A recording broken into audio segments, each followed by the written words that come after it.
The purpose of our research is to look at chronic kidney disease of unknown etiology, which we like to call CKD-U. It is found here in the state of Florida among our agricultural workers, and this is found all throughout many regions of the tropics, actually. And it is very important that we investigate this here locally because it is having an impact on our agricultural workforce, and it is going unrecognized.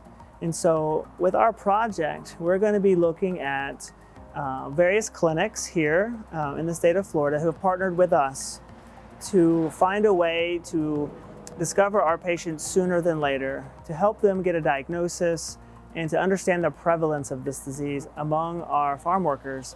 Because if we can understand, who is actually dealing with chronic kidney disease, we can get to them sooner and help them with the care that they need.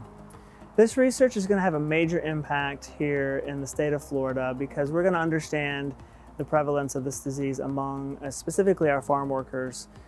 And what we're going to find is likely that there are farm workers or agricultural workers who are living with chronic kidney disease, and we don't know they have it. And so the hope is that we can give some really solid prevalence data on this so that we can do more research into learning why this is happening. So we want to learn who is affected by this, and then the next step is going to be the why. So myself and UF-IFAS and Dr. Norman Beatty and the College of Medicine have partnered up to help to address the health equity issues among farm workers. So we bring two different sets of skills to the table. Dr. Beatty's on the medicine side, and I'm the social scientist trying to understand how to best connect with these communities to achieve health equity. There's a few different ways in which we're bringing the social sciences to life. One is in which is trying to find those partners that are trusted in the community. When you're working with farm workers, specifically migrants, there's a big trust issue. So social scientists understand that and understand there needs to be community connections to be able to effectively work with those audiences. And then there's the component which I like to call bedside manner. There's that social science component on what it means to work with different groups of people in a culturally responsive way. So speaking to them as an individual, giving them diagnoses in a way that they understand and can take action with. So I understand those human dimensions of medicine and can help to work with our medical team. So when they're providing recommendations or educations connected with diagnosis, they understand how to do that in a culturally responsive way. One of the big outcomes is just demonstrating the prevalence so that we can get more attention brought to bear on this issue.